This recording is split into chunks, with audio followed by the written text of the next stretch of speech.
Assalamualaikum warahmatullahi wabarakatuh. Apa kabar teman-teman semua? Semoga sehat-sehat terus ya. Selalu semangat untuk belajar banyak hal-hal yang baru. Saya Resmelia Sari, biasanya dipanggil Ai. Saya dari Departemen Periodonsia FKG UGM. Hari ini kita akan sama-sama belajar mengenai perio-ortho interrelationship atau perio-ortho ya. Nah, sebelumnya kita berdoa dulu. Semoga apa-apa yang kita pelajari menjadi ilmu yang bermanfaat. Bismillahirrahmanirrahim. Raditu billahi robba wa bi islami dinah wa bi Muhammadin nabiyya wa rasulah. Semoga Tuhan tambahkan ilmu kepada kita dan diberi pengertian yang baik. Untuk yang beragama selain Muslim, silahkan disesuaikan ya. Baik adik-adik, sekarang kita belajar tentang apa itu perio-ortho interrelationship. Nah, dua kata ini yaitu perio dan ortho memiliki hubungan yang sangat erat. Ada kondisi-kondisi di mana jaringan periodontal dapat diperbaiki oleh perawatan ortodonsia. Dan ada juga kondisi-kondisi di mana perawatan ortho tersebut mempengaruhi jaringan periodontal. Atau ada kondisi-kondisi di mana jaringan perio pun dirubah kondisinya atau menjadi rusak karena perawatan ortodonsia yang tidak terkendali ya. Sekarang kita lihat bagaimana perbaikan kondisi jaringan periodontal yang dapat dilakukan dengan alat ortodonsia. Dapat kita lihat di sini bahwa pada gambar A itu pada gambar A kita lihat kondisi rang atasnya gigi incisifus terlalu turun ya, atau bahasanya ekstrusi seperti itu. Nah, kita lihat ronsennya ternyata sudah ada kerusakan tulang di daerah distal dan juga daerah mesial ya. Nah, lalu apa yang dilakukan pada tahapan D ini? Mereka menggunakan alat ortho yaitu bracket seperti ini untuk mengintrusi gigi, jadi mengembalikan ke arah posisi yang benar seperti itu. Nah, ini hasilnya. Kita lihat tepi insisalnya sudah bagus, sudah normal kembali, dan ini hasil akhirnya. Baik, kita lanjut ya. Nah, atau seperti ini. Kita lihat di sini inklinasi giginya miring, ya. Lalu kemudian lihat ronsennya juga terjadi hal yang seperti ini. Nah, lalu digunakan alat ortodonsia untuk menegakkan kembali aksis giginya. Jadi supaya giginya kembali ke bentuk normalnya. Nih, hasilnya bagus, kontaknya sudah bagus kembali. Seperti itu ya. Lalu, nah bagaimana kondisi-kondisi ortho dapat mempengaruhi jaringan periodontal? Biasanya berkaitan erat dengan yang namanya biomekanika perawatan. Ya. Nah, biomekanika perawatan sendiri itu terjadi selama kita merawat, sehingga harus direncanakan. Apa yang harus kita lakukan, apa alat yang digunakan, bagaimana kira-kira dampaknya, itu harus semua dipertimbangkan dalam rencana perawatan. Selain itu, kita selalu melakukan evaluasi dan pemeliharaan kesehatan jaringan periodontal. Jadi, prinsipnya kalau kita menggerakkan sesuatu, kita harus jaga yang digerakkan itu dalam kondisi yang baik, seperti itu. Atau gerakan-gerakan yang kita pakai harus terkontrol. Kapan? Sebelum, selama, dan sesudah. Jadi tidak hanya sesudah saja atau tidak hanya selama saja, tetapi kita juga harus memperhatikan jaringannya sebelum kita melakukan perawatan ortodonsia atau perawatan apapun ya. Nah, memangnya apa sih kondisi-kondisi yang mungkin bisa muncul gitu ya? Satu, bisa saja terjadi defek tulang. Jadi kalau sesuatu yang tidak terkontrol itu dapat menyebabkan defek tulang. Bisa menyebabkan kehilangan tulang yang parah atau kerusakan pada furkasi atau percabangan akar, dan perubahan kecembungan atau posisi akar gigi. Jadi, semua hal ini dapat terjadi kalau perawatan ortodonsinya kurang terencana ya, atau tidak terkontrol seperti itu. Nah, lalu mengapa perawatan orto dapat menimbulkan dampak buruk pada jaringan periodontal? Faktor penyebabnya apa? Nah, yang pertama, ada retensi plak yang meningkat selama menggunakan alat ortodontik tersebut. Mungkin teman-teman yang memakai ini juga bisa merasakan ya, kalau selama kita dirawat itu kita jadi lebih mudah terselip makanan, lebih mudah terbentuk plak di sekitar alatnya. Kenapa? Ya karena ada alat-alat tambahan yang digunakan seperti ini, ada bracketnya, lalu ada power chain-nya, ada wire-nya, dan itu semua pasti memungkinkan perlekatan plak ya, karena permukaannya juga kasar. Akibatnya apa? Nih, akibatnya retensi plak, ada radang pada gusinya. Seperti ini ya. Bisa menyebabkan gingivitis. Nah, lalu kadangkala kalau perawatan orto itu dimulai setelah erupsi gigi permanen, jadi baru muncul gitu, epitel junctionalnya masih melekat pada email, belum sempurna erupsinya.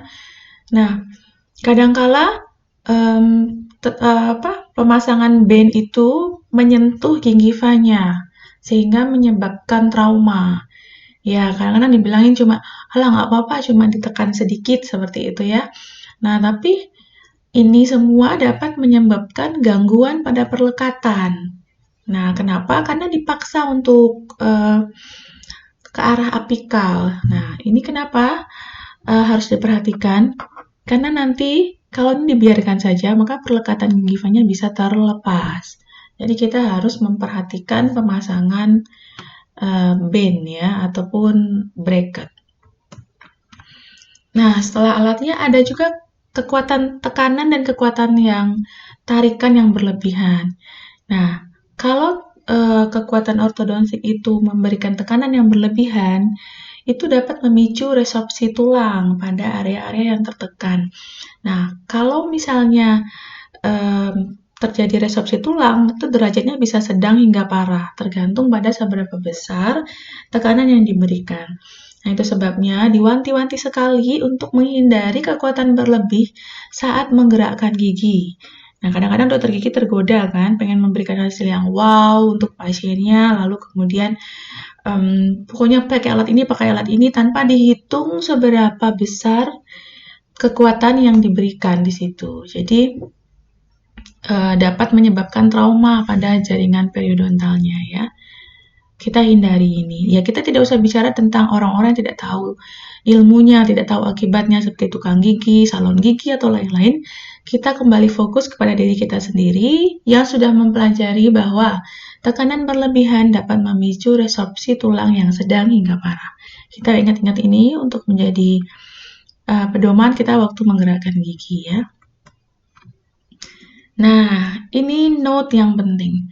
Perawatan ortodontik sebaiknya tidak dilakukan apabila terdapat penyakit periodontal yang tidak terkontrol. Karena apa? Karena itu hanya akan memperburuk kondisi periodontalnya. Nah, kita semua berpatokan pada teori ini.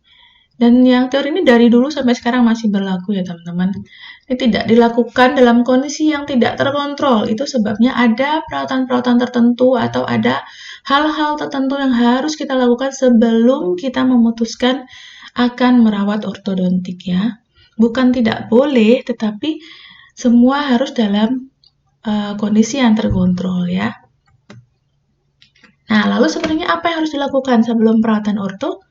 Kita lihat satu-satu. Pertama, kita evaluasi dulu kondisi jaringan periodontalnya. Kita cek dulu bagaimana kondisi jaringan yang kita lakukan screening ya. Jadi tidak hanya melihat malposisi yang ada di giginya saja, tapi coba perhatikan juga jaringan periodontalnya. Apa yang harus diperhatikan? 1. Bleeding on probing-nya. Bleeding on probing itu adalah tanda klinis yang ya ada kontroversi sih di sini, ada yang bilang tidak objektif, lalu kemudian tidak bisa dijadikan andalan untuk mengecek inflamasi gitu ya, atau apapun itu. Tetapi bleeding on probing ini bisa menjadi salah satu indikator untuk melihat kesehatan jaringan periodontal. Ya tentu setelah kita melihat klinisnya ya, ada kemerahan atau tidak, kondisi gingivanya lunak atau tidak, lalu kemudian ada yang bengkak atau tidak, seperti itu ya. Nah, selain bleeding on probing, kita juga melihat kegoyangannya. Jadi giginya goyang atau tidak, goyangnya seberapa besar, seperti itu ya. Apakah harus kita pertahankan atau kita pertimbangkan untuk dicabut, dan lain-lain ya. Lalu pocket. Nah, pocket ini penting sekali. Karena apa? Karena ini menjadi indikator sehat atau tidaknya jaringan periodontal. Nah, kalau sudah ada pocket gingiva, tentu akan menyulitkan saat pemasangan bracket. Kalau ada pocket periodontal, tentu sudah ada kerusakan tulang. Kita harus kontrol dulu. Kita harus kontrol dulu sebelum kita lakukan perawatan orto. Ya. Lalu, nah ini yang juga paling penting teman-teman, bagaimana gingival biotype-nya. Jadi karakteristik gingiva itu seperti apa? Tipis atau tidak, gingiva cekatnya seberapa banyak,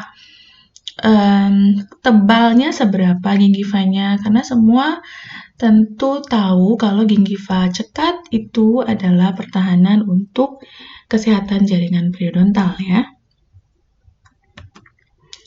Nah, bleeding on probing caranya bagaimana? Semua tahu kalau kita memasukkan probe dengan aksis sejajar dengan maksudnya probe dengan yang sejajar dengan aksis gigi. Biasanya kita lakukan pengukuran sekaligus saat mengukur pocket atau mengukur sulcus gingiva kita. Lalu pas kita tarik probe-nya, kita perhatikan apakah ada perdarahan atau tidak. Dan jangan lupa perdarahan saat probing ini tidak selalu terjadi direct atau langsung setelah kita ambil lalu dia berdarah. Kadang-kadang dia bisa terjadi delayed bleeding, misalnya sekitar 30 detik kemudian baru keluar perdarahannya. Jadi jangan lupa untuk melihat kembali sisi-sisi yang telah kita lakukan probing ya. Lalu bagaimana dengan kegoyangan giginya? Nah, kita dapat lakukan pengukuran dan ada klasifikasinya, derajat 1, derajat 2, derajat 3. Nah, kalau teman-teman ingin tahu ini lebih lanjut, ya bisa tuliskan saja di kolom komentar atau hubungin saya langsung, nanti kita bahas lebih lanjut ya. Bagaimana dengan gingival biotype-nya? Maaf ya, gambarnya agak pecah ini. Nah, gingival biotype seperti ini tipis. Nih, lihat tipis sekali ya. Bahkan sudah ada resesi di sini. Nah, lihat dengan gingiva yang sudah tebal seperti ini. Nah, ini gingiva yang sudah tebal, ini sudah optimal untuk kita gerakkan. Apalagi saat kita menarik ke arah lingual, itu sangat mempertimbangkan gingival biotype ya. Pocket periodontal. Nah, tadi saya sudah jelaskan, ini merupakan indikator untuk kesehatan jaringan periodontal. Salah satu indikator penting ya. Nah, selain screening, selain kita cek-cek semua, lalu apa yang dilakukan sebelum perawatan orto? Nah, ini dia. Pertama, kita lakukan instruksi kebersihan mulut. Supaya apa? Ya, supaya tidak terjadi kondisi-kondisi atau kelainan-kelainan yang sudah kita paparkan sebelumnya, ya. Kita beritahu pasien untuk menyikat gigi, baik itu bulunya, bulu sikatnya khusus, atau tekniknya pun khusus, waktunya juga harus tepat. Tidak bisa cuman bulunya sudah oke, tekniknya sudah diajarkan, cuman 1 menit. Nah, kita juga harus tekankan bahwa waktu yang tepat itu juga penting selama mereka melakukan perawatan orto ya. Ya, kita harus selalu melakukan kontrol plak dan scaling serta penghalusan akar. Kenapa scaling dan penghalusan akar tidak bisa dipisahkan? Karena kadangkala tidak terdeteksi kalau sudah ada sedikit perlekatan yang hilang gitu, atau sedikit ya sudah ada perlekatan tapi sedikit gitu. Jadi biasanya scaling dan penghalusan akar atau scaling dan root planing ini dilakukan bersamaan ya. kita buang dulu faktor-faktor lokalnya, kita bersihkan dulu supaya dia nanti saat digerakkan sudah dalam kondisi yang baik. Nah, kadang-kadang kita perlu perawatan bedah dulu ya, teman-teman. Misalnya kondisi-kondisi gingival enlargement, kita harus pasang bracket di situ. Nah, kita bersihkan dulu pocket gingivanya, kita ambil dulu, lalu kemudian dia kita sehatkan dulu. Nah, baru bisa kita lakukan pemasangan alat ortodonsi ya. Ini sebenarnya tidak hanya untuk alat cekat ya, untuk alat yang lepasan juga perlu sekali, karena kan kita nanti menggunakan Adam clammer, kemudian kita menggunakan wire-wire juga untuk menggerakkan, ya kan? Nah, selesai kita lakukan lalu selama kita rawat ortonya, selama kita perbaiki posisi giginya, lalu apa yang harus kita lakukan supaya tidak terjadi kelainan itu? Nah, selalu lakukan evaluasi. Sudah oke sebelumnya, lalu bagaimana respon jaringannya saat kita rawat orto? Kita cek lagi. Ya. Setiap datang, kita ingatkan selalu untuk jaga kebersihan mulutnya, kita lakukan kontrol plak, dan kita evaluasi trauma oklusi. Ada atau tidak, seberapa besar, karena apa? Karena kan giginya bergerak posisinya kan. Mau dengan alat apapun, tujuan kita kan memang menggerakkan gigi, mengembalikan ke posisi normal kan. Nah, biasanya ada kontak atas dengan bawah, samping kiri dengan samping kanan, itu kita harus cek. Apakah itu menimbulkan trauma yang berlebih atau tidak? Nah, ini pertanyaan bagus nih. Kenapa harus dilakukan terus-menerus? Emangnya kenapa sih kalau kita nggak lakukan gitu ya? Kelainan apa yang emangnya bisa muncul gitu ya? Nah, ini masalah periodontal yang sering muncul. Tadi sebetulnya sudah kita bahas. 1, ada enlargement gingiva. Ya, coba kita perhatikan. Pembesaran. Nah, ini saya tekankan sekali lagi. Ini adalah masalah-masalah yang akan kita hadapi kalau kita cuek aja tuh, tidak memperhatikan. Nah, selain pembesaran ada apa? Nih, teman-teman bisa lihat, ini jadi kerusakan tulang yang parah ini, lalu resesi juga terjadi parah. Ini bisa saja goyang giginya, kalau misalnya kerusakan tulang tidak hanya di bukal. Kalau misalnya kita lihat di ronsen, bisa aja sebelah mesial distalnya bisa saja sudah rusak ya. Ini lihat sudah ada merah-merah. Kemungkinan besar, tapi kita tidak bisa memastikan karena tidak punya ronsennya ya. Tapi masalah ini, kelainan ini pasti akan muncul kalau kita tidak memperhatikan hal-hal yang telah kita bahas sebelum ini ya. Black triangle. Teman-teman bisa lihat di sini ada hitam-hitam segitiga. Itu bisa kita sebut dengan black triangle ya. Secara estetik kurang bagus ya, dan secara kesehatan jaringan perio juga tidak bagus. Karena apa? Karena ini bisa menyebabkan retensi makanan. Jadi makanan nanti mudah nyalip-nyalip di sini. Banyak penelitian sekarang sedang memperhatikan bagaimana cara mencegah black triangle ini. Kalaupun tidak bisa dihindari, bagaimana merawatnya. Itu menarik sekali kalau kita baca jurnalnya, teman-teman. Boleh kalau teman-teman tertarik ini, kita kapan-kapan bahas. Teman-teman juga bisa googling, banyak banget yang membahas ini. Dan, nah, peradangan. Misalnya merah, daerah-daerah sekitar alat-alat orto mengalami lunak seperti ini, kadang kelihatannya cuma kayak radang biasa, tapi saat kita probe itu ada pocketnya. Nah, pocket periodontal itu udah tanda-tanda dari kerusakan jaringan periodontal yang lebih dalam ya. Jadi betul-betul perhatikan supaya masalah-masalah ini tidak muncul, supaya kelainan-kelainan ini tidak muncul ya. Oke. Nah, semua sudah kita lakukan. Sebelum sudah, selama sudah. Lalu setelah perawatan orto, apa yang kita lakukan? Kita evaluasi lagi. Evaluasinya biasanya dilakukan setelah 6 bulan. Ya, jadi setelah semua perawatan pasif selesai, kita anggap oke, 6 bulan datang lagi ya. Untuk apa? Kita lihat dong kondisi tulangnya bagaimana gitu ya, harapannya sudah membaik. Karena fase bentukan tulang kan biasanya 6 bulanan, kadang orang muda itu bisa 4 bulanan sudah bisa tumbuh sudah terjadi regenerasi yang baik. Tapi biasanya rata-rata jurnal-jurnal masih bilang 6 bulan ya, penelitian-penelitian. Bahkan ada yang bilang 1 tahun gitu ya. Tapi setiap 6 bulan kita evaluasi lagi. Cek juga inflamasi gingiva-nya teman-teman. Bisa aja inflamasinya ini baru muncul setelah kita lakukan setelah selesai melakukan perawatan orto. Kenapa? Karena kadang pasien kendor motivasinya, karena dia merasa sudah oke, giginya sudah baik, sudah rapi lagi gitu, dia kurang menjaga di rumah. Jadi bisa aja muncul inflamasi gingiva setelah itu ya. Lalu bisa saja terjadi trauma from occlusion. Jadi kita cek lagi lah oklusinya ya. Selalu saat datang itu nggak cuma lihat giginya aja, cobalah kita cek juga oklusinya ya. Nah, termasuk dengan mobilitas giginya. Setelah selesai perawatan, cek-cek semua lagi ya. Apakah kegoyangannya sudah berkurang? Harusnya sih berkurang ya kalau kita sudah evaluasi kan. Itu harusnya sudah berkurang. Tapi bisa aja nggak berkurang karena apa? Karena ya tadi itu ada radang-radang mungkin di sekitar jaringannya sehingga regenerasi tulangnya juga terhambat seperti itu ya. Dan kalau perlu, kita bisa lakukan bedah periodontal. Misalnya, loh kok jadi ada pocket sih? Karena pasiennya jadi turun motivasinya jadi ada pocket gitu. Ya nggak apa-apa, kita rawat bedah periodontal di situ. Kita kuret atau kemudian kalau enlargement ya kita gingivaectomy dan lain-lain ya.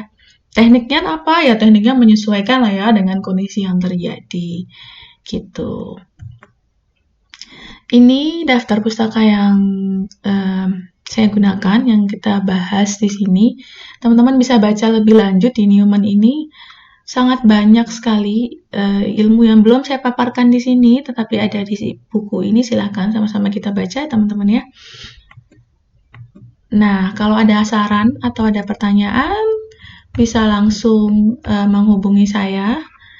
Di komen juga boleh, di WhatsApp silahkan, mau telepon langsung juga silahkan. Mau Webexan oke, mau Zoom boleh, mau video call WhatsApp juga boleh, pokoknya apa aja silahkan, terbuka banget untuk diskusi. Ya, semoga bermanfaat. Terima kasih. Assalamualaikum warahmatullahi wabarakatuh.